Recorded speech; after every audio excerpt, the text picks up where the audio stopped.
자, 몰리 1. 근데 이제 3단원 진입해야 되죠. 근데 2단원 내용도 좀 문제풀이라든지 피드백을 좀 해주기는 할 텐데, 일단 3단원 진도. 초반부까지는 중반부에서 시험법에 들어갑니다. 그래서 조금 여유 있게 진도가 좀 나간 다음에 문제풀이하고 같이 하도록 합니다. 문제풀이 실제로 조금 해주기도 했었고, 그러니까 질문 많이 올리세요. 다음 주부터 라이브로 수업을 하면 그때 이제 미리 질문을 좀 받을 겁니다. 그때 중요한 질문 같은 경우에는 수업 시간에 직접 해줄 수도 있고, 아니면 제가 영상을 찍어가지고 그 뒤에 올려주도록 할게요.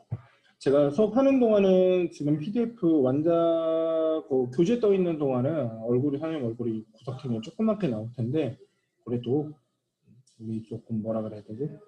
같이 얼굴 보고 수업하는 것처럼 앞으로 연습을 좀 해야 되니까. 지금 이거는 녹화 강의입니다. 그래도 오늘 녹화 좀 연습 좀 해보고 다음 주부터는 라이브로 수업을 할 수 있게 신경을 좀 쓰도록 할게요. 누가 촬영해줘가지고 온라인 강의를 많이 해봤는데 선생님이 셀프로 찍고 이렇게 하려니까 굉장히 어색해. 그치? 자, 잡담은 그만하고 이제 3단원 한번 보도록 할게요. 일단은 완자책을 한번 보도록 합시다. 보이시나요? 3단원 파동과 정보토신. 파동입니다. 아무래도 물리가 뒤로 갈수록 좀 힘이 빠진다 그래야 되나? 앞쪽이 좀 어렵고 뒤쪽을 하면은 좀 쉬워지는 경향성이 있는데, 지금까지 잘 이겨왔던 친구들은 크게 어렵진 않아요. 그래도 뭐 군데군데 어려운 포인트들은 있기는 하니까 선생님이 신경 써서 같이 수업 한번 해보도록 하지요. 그죠? 자, 일단 파동. 리뷰 부분 매번 다 보는 건 아닌데, 뭐 이런 거 앞에서 이거 중학교, 고등학교, 중학교 때 듣기 나왔었어요. 이런 거. 파동이 이렇게 진행하는 거, 이렇게 떨리는 거. 이거 같은 경우는 이게 파동을 이렇게 스프링 같은 걸 잡고 여기서 위아래로 떨어지면 그 위아래 떨림이 이렇게 앞으로 나가는 거죠. 진행 방향과 수직으로 떨린다라고 하면 이거는 이제 횡파가 됩니다. 횡파. 이거는 진행 방향으로 진행 방향으로 가면서 떨리게 돼. 스프링을 잡고 앞뒤로 이렇게 흔들면 이렇게 떨리면서 진행이 되게 되죠. 이거는 종파, 횡파, 종파 정도는 구분하셔야 돼요. 여기 보면 지진파의 P파가 종파고 지진파의 S파가 횡파다라고 하는데, 물리원에서는 뭐 P파, S파는 잘 안 나오지만 그래도 알고는 있는 게 좋고, 그 외에 음파, 전자기파가 종파, 횡파에 해당한다는 거죠. 음파는 이제 소리고, 이제 전자기파는 빛이죠. 빛이나 전파를 횡파라고 하는데, 종파하고 횡파를 잘 구분을 못하는 사람이 있는데, 음이 뭐야? 소리잖아, 그렇지? 종소리 이렇게 기억을 하면 됩니다. 다만 근데 종소리 해가지고 음파는 있고, 빛하고 소리는 파동의 종류가 다르다라는 거는 알아두면 되는데, 외우기는 외웠는데 종이 횡이 어떻게 되는지 모르겠더라고. 근데 봐봐, 우리가 잘 봐, 목소리를 만드는 것도 그렇지만 선생님이 이걸 보통 어떻게 기억을 하냐면, 종파하고 횡파는 뭐냐면, 종이랑 횡이 뭐냐면, 우리가 지도가 이렇게 있으면, 제일 그랬다. 우리나라 지도에 있으면 가로지르는 걸 뭐래요? 가로지르는 거. 국토, 이거는 횡단. 세로지르는 거. 종단이지, 종단. 가로가 횡이고 세로가 종이야. 종횡 이렇게 되죠. 그래서 이건 국토종주라고 그러거든. 국토종주. 여기서 시작해서 땅끝마을까지 걸어가는 거 국토종주라고 그러고, 가로지르는 횡단이라고 그래. 유럽 대륙을, 유라시아 대륙을 가로질러 갖고 저기 블라디보스토크부터 시작을 해가지고 저기 유럽까지 가는 거를 대륙 횡단이라고 그러지, 대륙 종단이라고 그러지는 않거든. 그래서 그냥 횡하고 횡은 가로라는 얘기야. 근데 이게 왜 가로예요? 그런데 앞으로 간다고 생각해봐. 이렇게 가는데, 가면서 우리가 가는 방향에서 이렇게 지나가는 사람을 뭐라 그래? 가로질러 간다라고 표현하죠. 내가 이렇게 가는데 이렇게 오는 사람은 나란히 온다라고 표현을 하죠. 그 가로질러 간다의 의미가 횡파인 거야. 가로질러 간다의 의미가. 횡파가 파동이 이렇게 진행을 하는지 이렇게 진행을 하는지에 따라서 당연히 진동 방향은 달라지겠지만 어쨌거나 파동이 진행 방향에서 가로질러 가지고 진동을 한다는 뜻이 횡파에 들어 있습니다. 그래서 진행 방향하고는 수직한 방향으로 위아래로 떨림이 생기게 되겠죠. 그거 정도는 알고 갔으면 좋겠어서 한번 봤어요. 네? 파동은 어떻게 발생을 하느냐? 파동은 말 그대로 진동입니다. 진동. 어떤 지점에서 진동이 한 군데서 진동이 발생을 하면 여기서 어떤 고체가 있어. 내가 여기를 툭 쳐고 여기만 이렇게 떨릴 수가 없는 거야. 그 떨림이 퍼져나가죠. 내가 고체가 있는데 내가 이거를 앞뒤로 막 흔들면 이게 여기만 흔들릴 수 없어요. 이렇게 떨림이 퍼져나가죠. 그게 바로 파동입니다. 퍼져나가는 떨림, 진동을 파동이라고 얘기를 하죠. 그러면 파동이 발생하는 곳은 여기 용어가 많이 나오죠. 파원이라고 하고 파동이 전달될 때 아까 전에 어떤 고체 물체를 흔들었다라는 표현을 썼잖아. 그럼 그 파동이 전달되는 거를 매질이라고 해. 물을 통해서 전달되면 물이 매질이고 바닥을 통해서 전달되면 바닥이 매질이고 공기를 통해서 전달되면 공기가 매질이죠.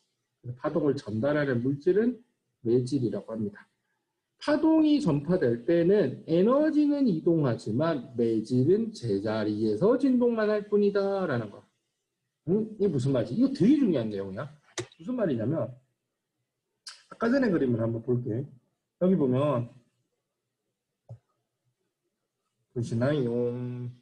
여기 보면 스프링이 그림이 있는데 그지? 스프링 그림이 있는데 여기서 중요한 게 뭐다? 얘를 이렇게 위아래 흔들면 흔들림이 퍼져나가. 근데 잘 생각해봐.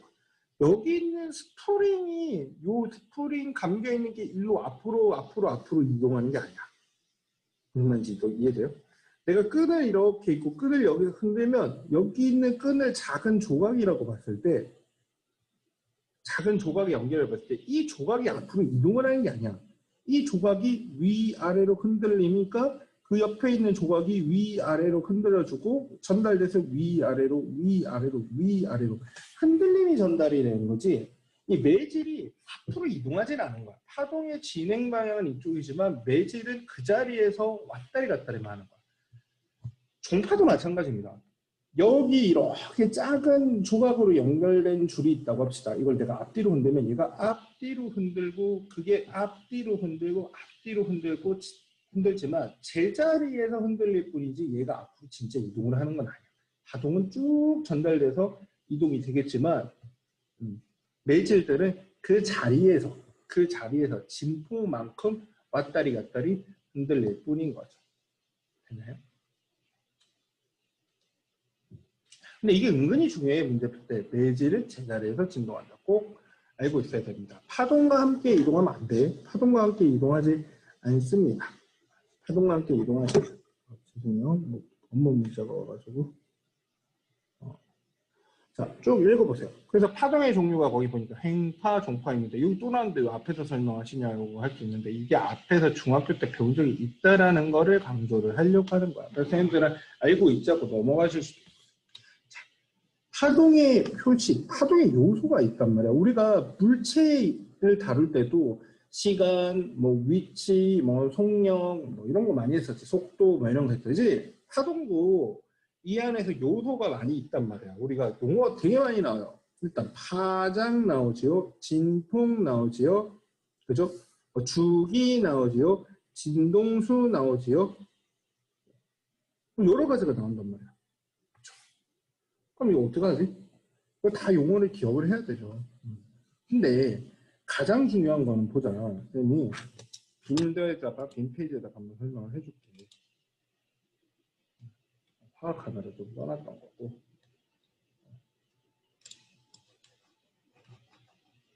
뭐 볼까요? 장장장장장장장장 지우는 동안 장장장장장장장 됐다. 이쪽 크겠는데만 자. 파동이라는 거는 여기서 이제 떨림이 생기면 그 떨림이 이렇게 전달이 되는 거라고 했죠. 전달이 되는 건데 파동이 이렇게 최대한 이쁘게 하나 그려보죠. 이렇게 생기면 똑같은 모양이 반복이 될 거란 말이죠. 그러면 이 파동은 앞으로 진행이 되면 이 파동이 빨리 갈 수도 있고 천천히 갈 수도 있어요. 빨리 갈 수도 있고 천천히 갈 수도 있고. 그래서 파동은 진행 속도가 존재합니다. 속도. 속력도는 속도가 존재하죠. 그리고 이 파동에서 반복되는 모양. 그 볼록 튀어나온 부분이 산마루, 그리고 여기는 푹 파인 부분은 꼴짝이야. 그래서 여기는 마루, 여기는 골이 되는데, 마루에서 다음 마루, 혹은 골에서 다음 골. 아니 뭐 여기서부터 여기라고 해도 상관없어요. 똑같은 모양이 반복되는 요 한 파장, 한 파동 한 개라고 생각합시다. 파동은 여러 개 연결되어 있다고. 이 반복되는 모양 한 개의 길이를 파장이라고 하는 거예요. 파장. 파동의 길이. 전체 길이가 아니라 또 한 파동의 길이를 파장이라고 표현하는 거예요. 파장은 문자로 람다라고 씁니다. 람다. 길이니까 단위는 미터를 써야죠. 람다. 이 두 개만 있으면 일단 파동은 끝인 거야. 기본 요소는 이 두 개라고 생각을 하세요. 선생님이 여러 가지 방식이 있지만 이 두 개로 생각하는 게 제일 편하죠. 속도는 V죠. V. 단위는 미터 퍼 세컨드. 글씨가 조금 가늘다. 조금 두껍게 바꿀게요. 자, 미터 퍼 세크 이렇게 되는데 속도는 V 미터 퍼 세컨드 이렇게 된다고. 그럼 이 두 개만 있으면 파동이 다 돼. 자, 이 지점에서 누군가가 줄을 잡고 흔들고 있어. 흔들. 근데 나는 여기서 있단 말이야. 그러면 파동이 막 퍼져 나오면서 이 파동을 나는 파도 타기 하듯이 넘는다고 생각을 해보세요. 그럼 여기 가만히 있으면 어떻게 돼? 이 파도를 따라서 올 위로 아래로 위로 아래로 위로 아래로 울렁거리겠지. 그러면 이거를 한 번 울렁거린 거를 1회 진동했다고 생각하는 거야. 1회 진동. 그러면 문제 풀다 보면 이제 진동수라고 하는 개념이 나오거든. 진동수. 진동수라는 개념은 뭐냐면 1초 동안 진동하는 횟수야. 근데 진동의 기준은 있잖아. 파동 한 개가 지나간 게 진동 한 번이에요. 여기서 시작하면 한 번 내려갔다 올라갔다 제자리로 오는 거. 만약 여기서 시작했으면 내려갔다 올라오는 거. 여기서 시작하면 올라갔다 내려오는 거. 무슨 말인지 알겠죠? 그러니까 진동이라는 거는 한 번 휙 플러더한 걸 진동이라고 얘기를 하는데 진동수라고 하면 1초 동안 진동하는 횟수를 의미합니다. 그러면 이게 문자로만 잘 와닿지가 않거든. 그래서 숫자로 한번 예를 들어줄게요. 예를 들어서 얘가 지금 속도가 10m per second. 10m per second. 또 펜이 너무 가늘다. 10m per second라고 하죠. 10m per second면 이 파동은 1초에 10m씩 앞으로 쭉 지나간다는 거야. 1초에 10m씩 앞으로 쭉. 근데 이 파동은 파장의 길이가 2m라고 합시다. 2m. 그러면 이게 무슨 말이야? 이 파동이 1초에 10m씩 이동을 하는데 한 파장이 2m야. 그럼 내가 여기서 가만히 서 있으면 1초 만에 몇 파장이 지나가는 거야. 알겠어? 1초에 10m씩 이동하고 한 파장이 2m야. 그럼 이런 언덕이 하나가 2m인데 이게 앞으로 10m만큼 1초에 움직인단 말이지. 그럼 파장이 몇 개가 지나가야 돼? 내가 서 있으면. 그치. 5개가 지나갑니다. 5개. 이 5개의 언덕을 타면 진동을 몇 번 해야 돼? 5회를 하죠. 그래서 이 경우에는 진동을 5회 하는 거야. 5회. 1초에. 우리가 1초에 진동하는 횟수를 진동수라고 하고요. 단위는 헤르츠를 씁니다. 헤르츠. 단위는 헤르츠. 진동수는 그리고 문자로는 F, 단위로는 헤르츠를 씁니다. 간혹 F 대신에 U라고 하는 문자를 쓰는 경우도 있는데 전자기파 같은 경우는 진동수를 U라고 쓰는 경우도 있어요. 근데 F라고 쓰나 U라고 쓰나 둘 다 진동수입니다. V랑 U가 구분이 잘 안 되거든요. 그래서 U를 쓰는 선생님들은 보통 진동수를 쓸 때 U는 이렇게 쓰고 속도 V는 이렇게 많이 써요. 이렇게 구분이 된다고. 이건 속도, 이거는 진동. 선생님이 헷갈리니까 F로 쓸게요. 자, 그러면 요거랑 속도랑 길이 알면 요거 구할 수 있지. 반대로 내가 여기 있었더니 5번 진동을 해. 5Hz라고 알고 있는 거야. 뭐가? 2m짜리 파장이 1초에 5번을 지나가서 내가 5번 언덕을 넘게 만들어. 그러면 파장이 1초, 이 파동이 1초에 몇 미터씩 움직인다는 거야. 10m씩 움직인다라는 거죠. 반대로 1초에 10m씩 움직이는 파동을 타고 있으니까 1초에 5번씩 진동한대. 그럼 언덕이 10m 안에 5개가 들어있다는 거잖아. 그러니까 한 언덕이, 한 파동이 2m다. 파장의 길이는 2m다. 이렇게 되는 거죠. 공식은 공식화를 하자면 이렇게 되죠. V는 어떻게 돼? 10은 어떻게 돼? F 곱하기 5 곱하기 2 이렇게 되죠. 근데 이게 식으로 그냥 외운 사람은 언젠가 한 번은 헷갈릴 수 있거든. 근데 뜻을 알고 있는 사람은 공식을 막 쓰다가 순간 헷갈렸을 때 한 번만 생각해 주면 되죠. 이렇게 되는 거예요. 이게 이제 기본 공식이에요. V는 F 곱하기 람다 이렇게 되는 거야. 좀 옆에다 썼어. 좀 지워버려요. 그 다음에 또 보면 주기라고 하는 거, 여러분 완전 보고 있죠. 주기라고 하는 게 나오는데 주기도 뜻이 되게 중요해요. 우리가 주기를 어떻게 쓸까? 뭔가 반복되는 걸 주기라고 얘기를 한다면 반복되는 거. 뭔가를 계속 반복해서 하는 거를 이제 주기라고 그래. 예를 들어 어떤 자동차가 원형 트랙을 막 돌고 있어. 근데 한 바퀴 도는데 얼마 걸렸어? 10초 걸렸어. 그럼 그게 주기가 10초인 거야. 무슨 말인지 알겠어?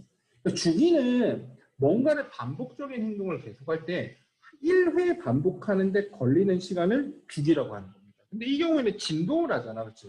그러니까 이거는 진동을 하면 파장이 지나갈 때 한 파장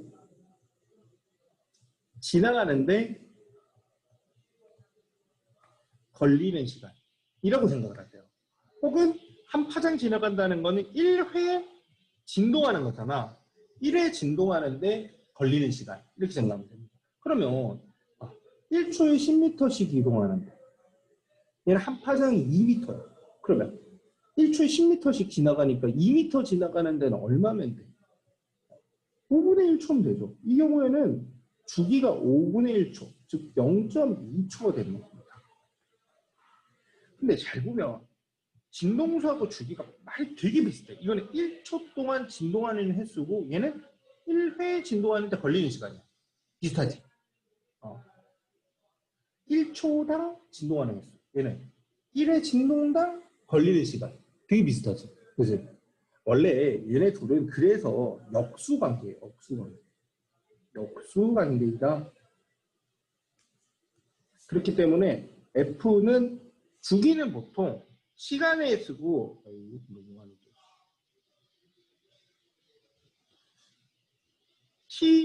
T를 쓰고 시간 초 단위를 씁니다. 주기는 라지 T를 써요. 그래서 진동수 F는 라지 T분의 1 혹은 라지 T는 진동수 분의 1이야.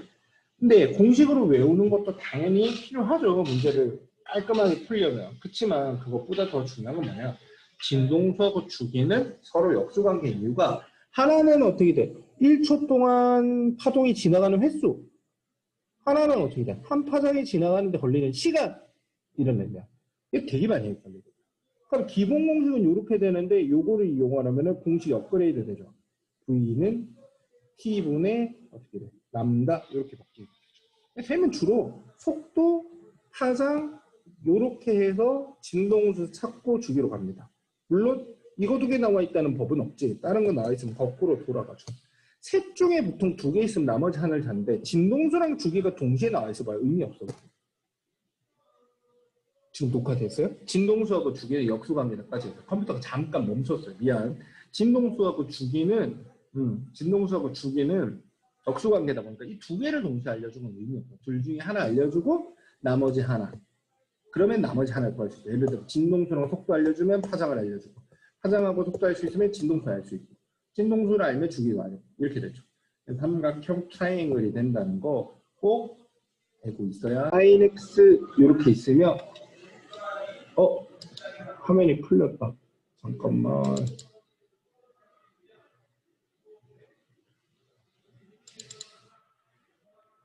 보이죠? 자, y는 sin x 이렇게 있으면 이렇게 해서 이렇게 sin 함수가 생기는데 이 sin x 그러면 어떻게 돼? 여기 2배 올라가잖아. 그래서 이게 이제 진폭에 해당한다라고 하는 건데 몰랐네. 그래서 그냥 빨리 얘기한 거야. 진폭. 그럼 이 진동수 주기의 차이점 이거 되게 뜻 중요하고요.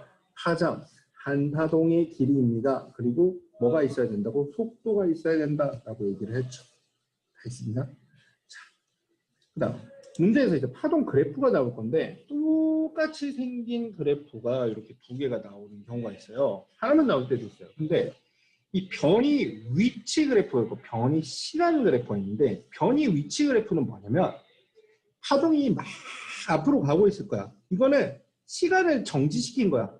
잠깐만 스탑 하고 스탑한 모습을 본 거야.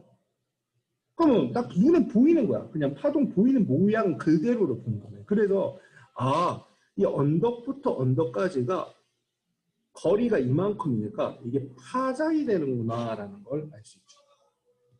근데 이걸 그냥 시간 정지했다라는 표현이 어려우면 그냥 파동의 모양을 그대로 보고 있는 겁니다. 정지된 모양. 근데 이건 좀 달라요. 변이 시간 그래프는 뭐냐면 이거는 한 지점을 시간이 흘러가면서 어떻게 되는지 보는 거예요. 무슨 얘기냐면 아까 전에 이 파동 그림 한번 볼게요. 이게 파동이 진행을 하잖아요. 그러면 시간이 지나면은 이 스프링의 모양이 이렇게 바뀌어요. 파동이 진행을 하기 때문에 지금 오른쪽으로 진행을 하니까 조금 시간이 지나면 이렇게 된단 말이에요. 이해돼요? 여기 파동이 조금씩 앞으로 갔죠. 조금씩 앞으로 갔죠. 잘 그리진 않죠. 그렇지? 그러면 약간의 시간이 흐르고 나면 이게 스프링이 매질인 거야. 근데 스프링은 위아래로 오르락 내리락 하죠. 그러니까 얘가 여기 있다가 파동이 진행을 하면 이 위치로 내려와야 돼. 이해돼요? 그래서 조금 더 진행하면 또 내려와야 돼. 또 내려와야 돼. 올라가야 돼. 내려와야 돼. 그렇게 하는 거죠. 그래서 이건 뭐냐면 한 지점에 콕 찍어갖고 나는 그냥 마음대로 여기를 찍었는데 한 지점에 콕 찍어갖고 시간에 따라서 올라가고 내려가는 걸 보는 거야. 그러면 지금 현재 여기 0일 때는 가운데 딱 있다가 시간이 흘러가는 동안 올라갔다 내려갔다 다시 제자리로 오는데 이만큼의 시간이 걸린다는 거죠. 그러니까 즉 한 번 오르락 내리락 하는데 걸리는 시간이야. 이건 시간. 그래서 이거는 한 번 오르락 내리락 하는데 걸리는 시간이라서 아까 뜻 말이죠. 주기가 되는 거야. 이거랑 구분을 잘해야 돼요. 시험 문제인데 고정으로 무조건 한 문제에서 두 문제 정도 나오는 거니까 뒤에도 문제 있어요. 그것도 꼭 한번 풀어보도록 합니다. 여기까지 해야 이제 파동의 기본인 거야. 근데 웃기는 건 뭔지 알아? 여기까지 중학교 책 그대로 나온다. 거기 진폭, 주기, 진동 다 나와요. 중학교 책 보면. 소름 돋을걸? 다 알고 있어야 되는 건데 다 잊어버린 거지. 근데 괜찮아. 거진 다 잊어버려가지고. 그래서 여기 이제 공식 나오는데 지금 주기와 파장을 가지고 속력을 구하겠다라고 되어 있는데 개념을 알고 있으면 이 공식은 자동이죠. 넘어갑니다. 자, 여기 보니까 매질에 따른 파동의 속력이 있는데 파동이라는 게 속력이 변해요. 예를 들면 줄에 생긴 그 줄 청거리는 거는 줄이 가늘고 팽팽할수록 빨라요. 근데 얘는 잘 안 나오는데 근데 참고는 해주세요. 가늘고 팽팽할수록 빨라요. 그러니까 이렇게 생각하면 돼. 줄을 진동을 할 건데 뺑뺑하게 당겨놓으면은 진동이 땡 하고 이제 빨리 가는 거야. 근데 줄이 좀 헐거면 휘청하면 휘잉 이렇게 간다. 어떤 느낌인지 알 것 같아요? 자, 이거 되게 중요합니다. 물결파의 속력. 물결파라는 거는 여러분들이 돌멩이를 빵 하고 던질 수 있잖아. 호수에다 돌멩이를 빵 던지면 물결이 생긴단 말이야. 물결이 생기면 그 물결이 퍼져나가는 건 물의 깊이가 깊을수록 빨라요. 얕아지면 타당 마찰 때는 느려져요. 근데 이유는 잘 안 물어봐. 깊을 때 빠르고 얕을 때 느려집니다. 그리고 소리는 어떻게 돼요? 소리는 고체에서 빠르고 액체에서 빠르고 기체에서 그다음에 고체에서 빠르고 그다음 가다가 진공으로 가면 어떻게 돼요? 진공에서는 속도가 느려져요? 아니죠. 소리는 진공 속에서 퍼져나가죠. 그러니까 진공일 때가 속도가 0인 걸 잘 생각을 해보세요. 소리라는 게 원래 뭐냐면 내 목에서나 이렇게 소리를 발생을 시키면 이 떨림이 옆에 있는 분자들을 때리는 거야. 그러면 그 분자가 그 옆에 있는 분자를 때려. 때려.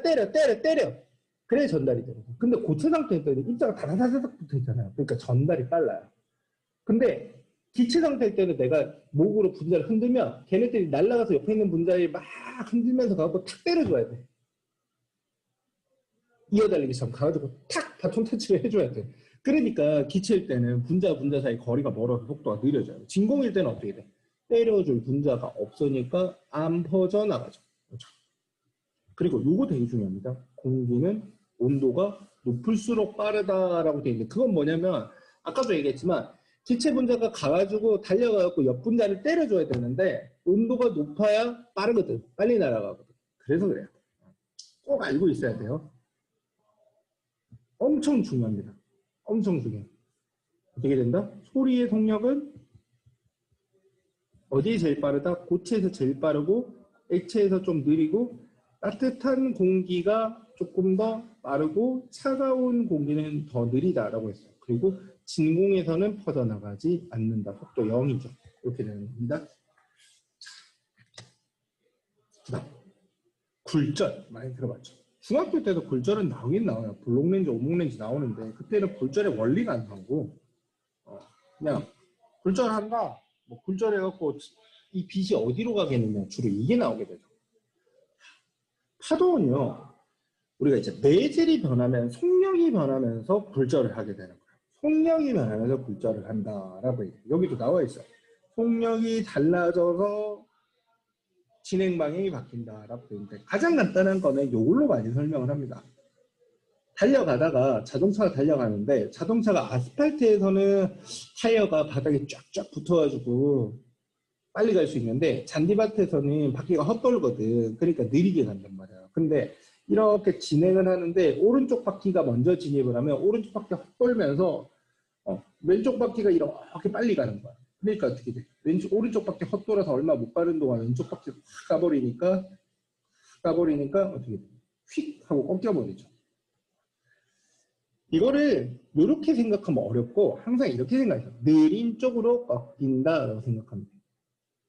예를 들어 어떤 파동이 있어요. 매질이 바뀌면 무조건 진행 방향이 바뀝니다. 근데 이 두 매질이 있어요. 이거 첫 번째 매질 1이라고 합시다. 매질 1. 두 번째 매질이 있어요. 매질 2라고 합시다.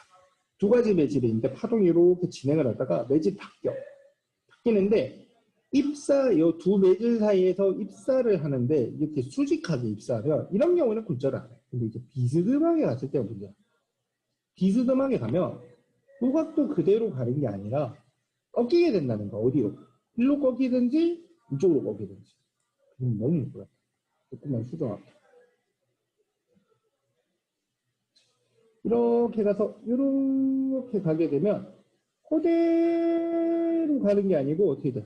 이쪽으로 꺾이거나 이쪽으로 꺾이거나 둘 중에 하나 꺾이는 거. 너무 많이 꺾었다. 이렇게 꺾이거나.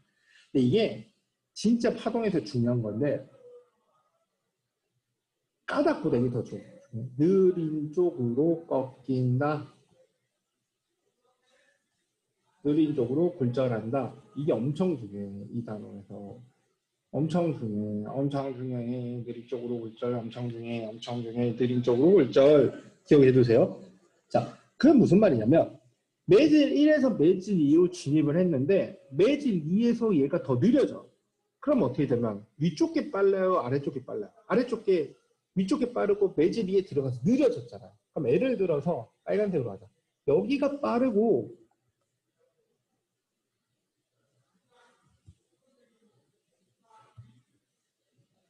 여기에서 빠르고 여기 들어가서 느려져. 그럼 어떻게 돼? 가다가 느린 쪽으로 꺾인다는 건 느린 쪽이 아래쪽이잖아. 아래쪽으로 직선으로 이렇게 꺾여.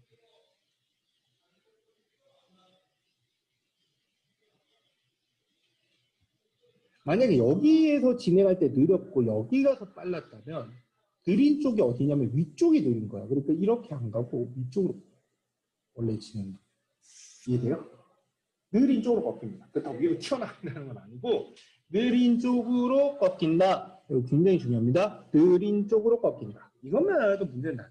그러니까 이걸 알아야 되는 거야. 어디에서 느린지를 알아야지. 소리가 어디로 꺾이냐면 느린 쪽으로 꺾이는 거야. 그러면 소리는 퍼져나가다가 어떻게 돼요? 따뜻한 공기랑 차가운 공기가 있으면 느린 쪽으로 꺾이니까 차가운 쪽으로 꺾이게 됩니다.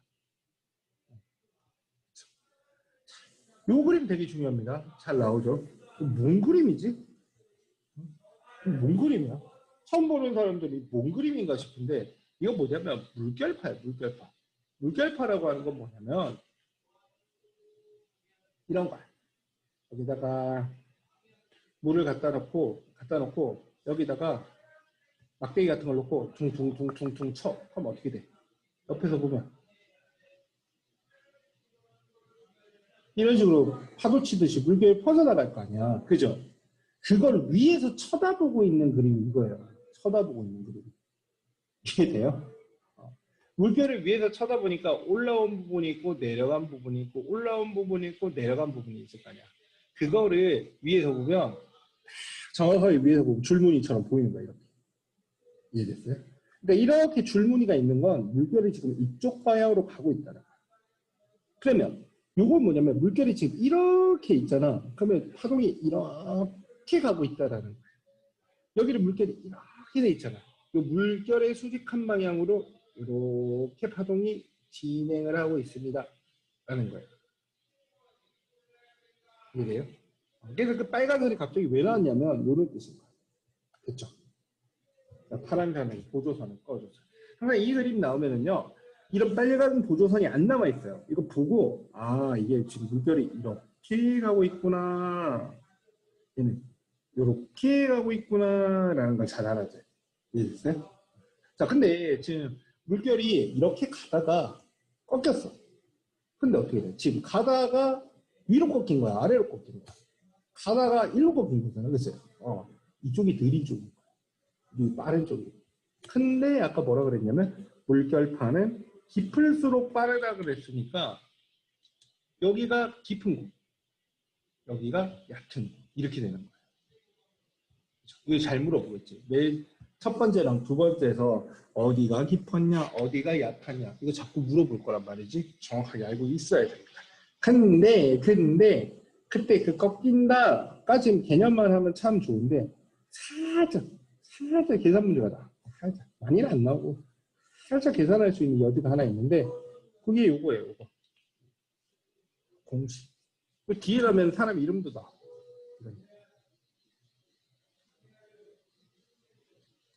안 나오나? 아, 여기 있네. 스넬의 법칙이라고 나오는데 이게 이렇게 갈 때 자 보면 이게 매질이 바뀌는 면이 있죠. 거기에 이렇게 법선을 꺼요. 여기 법선을 꺼서 요걸 뭐라고 하냐면 지금 1로 들어가니까 들어가는 쪽 각이라고 해서 입사각이라고 그래. 문제에서 자꾸 이쪽 각도 많이 주어지는데 이거 입사각 아니야. 이게 입사각이에요. 들어가는 각이라고 인설트 혹은 이니셜에서 I라고 표시했죠. 그리고 이거는 이쪽 각이 아니고 이렇게 해서 요 각도. 요는 굴절각이라고 합니다. 굴절에서 나오는 각. 리플렉션의 굴절각. 굴절각. R이죠. 그래서 입사각하고 굴절각이 나와 있는데 지금은 입사각보다 굴절각이 작은 상황이죠. 근데 이걸 이제 공식화를 해서 니네가 외워야 돼. 이게 조금 어려운데 항상 이렇게 만들어. 들어갈 때 V1 나올 때 V2. 아까 느려진다 그랬지. V2가 작은 거야. 느려지는 건 그리고 사인 입사각 쪽이랑 나갈 때 사인 R이랑 같다 이거야. 됐어요? 사인 I 나누기 사인 R은 V1 나누기 V2야. 그리고 자동으로 람다 1하고 람다 2도 여기야. 요거는 찾아낸 거고요. 요거랑 요거는 이해를 해야 돼요. 이거 설명을 해줄게요. 요거는 스넬의 법칙이니까 잘 기억을 해도 돼요. 이 값이 일정하다라는 게 무슨 말이냐면 이거를 들어갈 때 입사각을 바꿀 수 있겠지. 꼭 이 각도로 물결이 가라는 법은 없잖아. 물결이 조금 틀어져서 갈 수도 있고. 그럼 입사각이 바뀌면 굴절 갖고 좀 바뀔 텐데 그 비율은 항상 일정한 값이다라는 거예요. 사인파의 비가 일정하다는 거고요. 요거는 되게 중요한 내용이라서 기억을 하고 있어야 되는데 이거 무슨 말이냐면 파동의 핵심 중에 하나인데 굴절을 하더라도 여기 있어. 차가. 파동의 핵심 중에 하나인데 파동이 굴절을 하더라도 뭐는 바뀌면 안 되냐면요.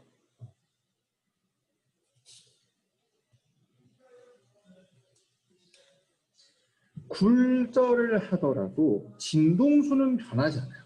진동수는 변하지 않아요. 생각해보면 되게 단순한 원리거든요. 예를 들어 어떤 사람이 여기서 줄을 위아래로 흔들고 있어. 그러면 1초에 5번씩. 한 번, 두 번, 세 번, 네 번, 5번 이렇게 흔들었어. 근데 그럼 여기 있다 보면 이게 파동이 막 퍼져갖고 여기 사람이 느껴지겠죠. 여기서 1초에 5번씩. 하나, 둘, 셋, 넷, 다. 하나, 둘, 셋, 넷, 다. 이렇게 흔들고 있는데 여기서는 1초에 10번씩 흔들려. 하나, 둘, 셋, 넷, 하나, 둘, 셋, 넷, 이럴 수가 있냐? 여기서 5번 흔들었는데 여기서 10번 흔들리면 대박인데, 그지? 그럼 완전히 개이득이지, 그지? 근데 여기서 5번 흔들면 여기서 3번 흔들릴 방법도 없어요. 그냥 파동의 모양이 변하는 건 이렇게 돼. 얘가 5번이 흔들리면 이렇게 가는데 천천히 갈 때는 이렇게 가고, 아이고, 조금 넓게 그릴게요. 이렇게 5번 흔들면 천천히 갈 때는 이렇게 가고, 빨리 갈 때는 이렇게 가는 거야. 이해됐어요? 이 파동이 느려지거나 빨라지거나 하면 진동 횟수가 변할 수는 없어요. 파동은 기본적으로. 그래서 진동수는 유지가 되고 뭐가 변하는 거냐면 파장이 변해요. 속도가 변하면서 파장이 같이 변하는 거예요. 그래서 V는 F 람다였는데 매질이 바뀌어서 속도가 줄어도 진동수가 변할 수가 없기 때문에 람다가 같이 주는 거예요. 속도가 빨라지면 람다도 같이 늘어나는 거죠. 그래서 V랑 람다는 비례관계다. 왜? 진동수는 변하지 않아요. 매질이 바뀐다고 진동수가 늘어나면 그건 개사기예요. 그죠? 그럴 수는 없어요. 진동은 내가 어딘가에서 1초에 5번 치고 있으면 그게 1초에 5번씩 진행이 돼야 되죠. 공식 되게 중요하고 개념도 중요하니까 같이 해가지고 잘 기억을 해보도록 하죠. 됐죠? 그 다음 빛의 굴절 나오는데 빛은 굴절률이라는 걸 하나 더 쓰게 되는데 똑같아. 공식 똑같아. V1 나누기 V2 sin I 나누기 sin R인데 그때 진공에 대한 굴절률, 진공일 때의 굴절률 1이라고 쳐가지고 진공에 대한 굴절률이라고 하는 걸 잡습니다. 근데 재밌는 게 아니지. 니네들은 짜증나지. 요거 봐. 보여? 들어갈 때 속도를 V1이고 들어갈 때 입사각을 I라고 하는데 들어가는 곳에 굴절률을 N1이라고 하면 이거 봐. 이거 분모 문제가 뒤집혔죠. 이게 조금 짜증나요. 근데 그게 왜 그러냐면 굴절률이라고 하는 건 상대 굴절률 혹은 뭐 절대 굴절률, 빛에 대한 굴절률인데 굴절률이라고 하는 거는 빛일 때 1이라고 하고 빛이 아닌 다른 곳에서는 속도를 굴절률을 올렸단 말이에요. 이거는 물결파인데 아까 전에 봤던 거는 물결파고요. 이거는 이제 빛이야, 빛. 물결파 같은 거는 굴절률 안 잡습니다. 빛은 진공일 때의 속력을 최대 속력이라고 보거든요.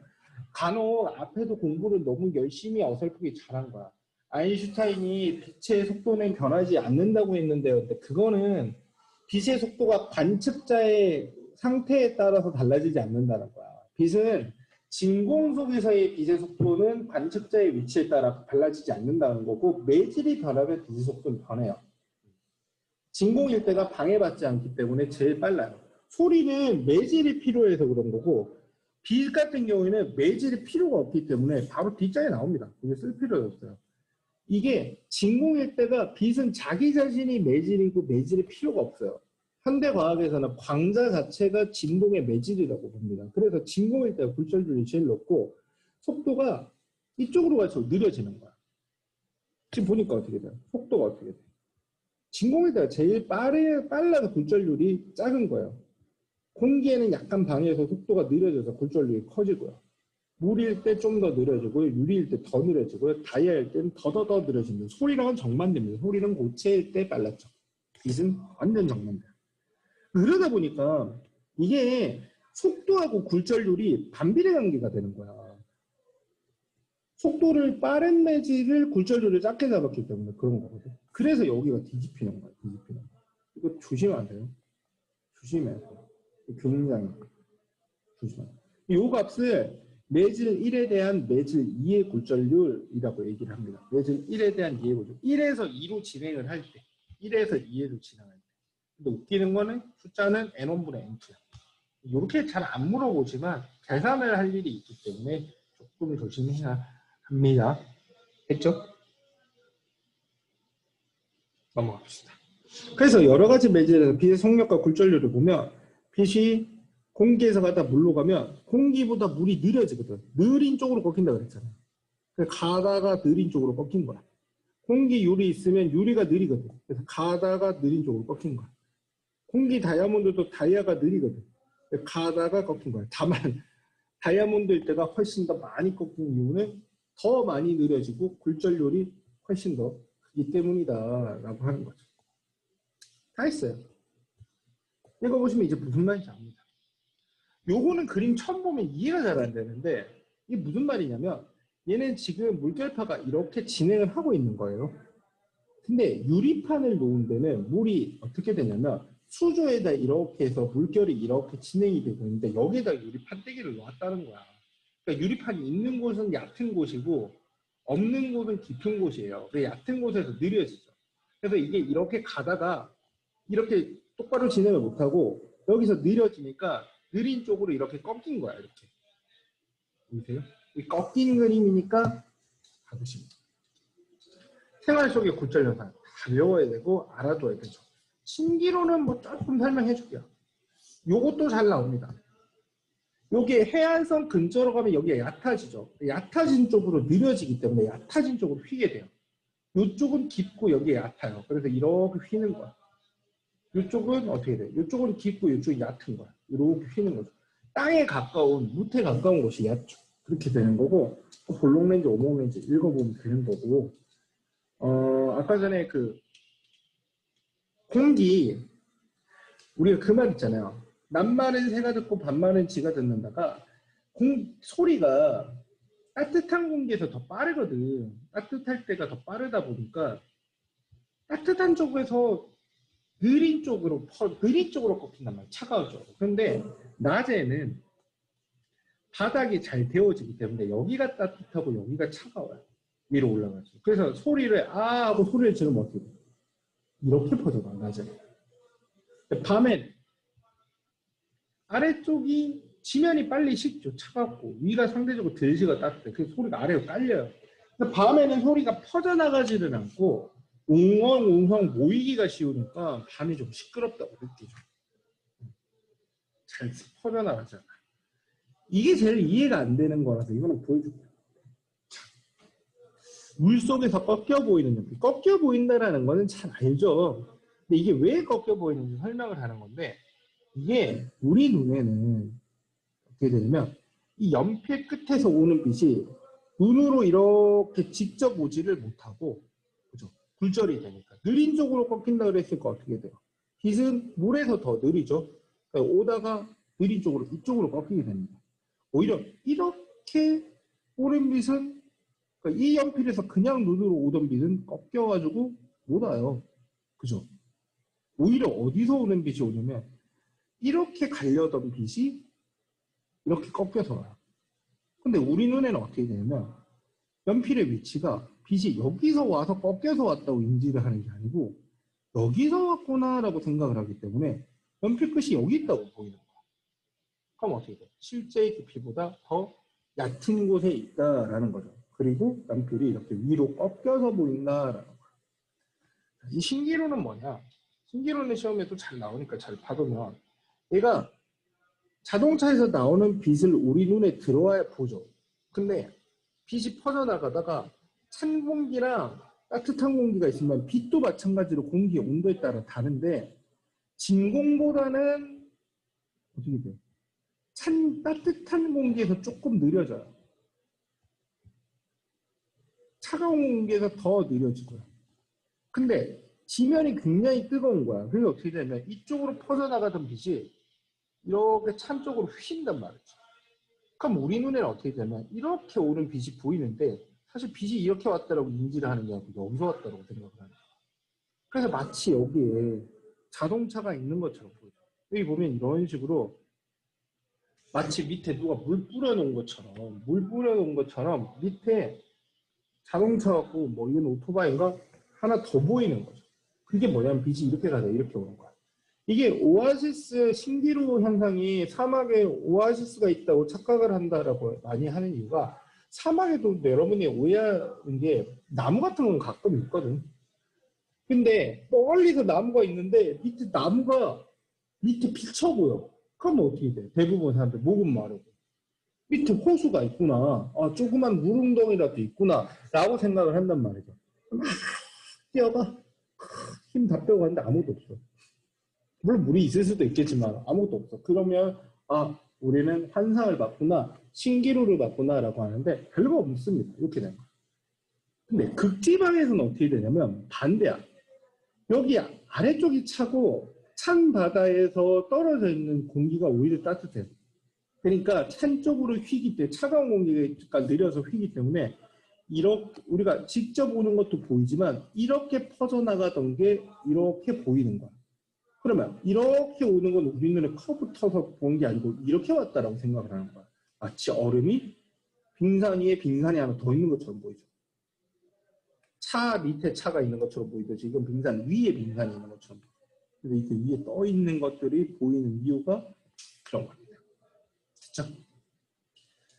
사실 요건 아까 했고 하동 처음 배울 때는 있잖아. 화장하고 뭐 그런 것만 잘해도 반은 먹고 들어가. 이거 되게 중요하거든요. 이거 질문 되게 많이 하는데 다음 주에 문제풀이도 조금 올려줄 테니까 꼭 공부하도록 합니다. 이런 것도 좀 어렵고요. 뭐 잘 푸는 사람은 잘 푸는데 좀 어려워하는 사람들은 또 굉장히 어려워해요. 그러니까 꼭 한번 봐야 됩니다. 완자책 이용해서 다 보도록 하고요.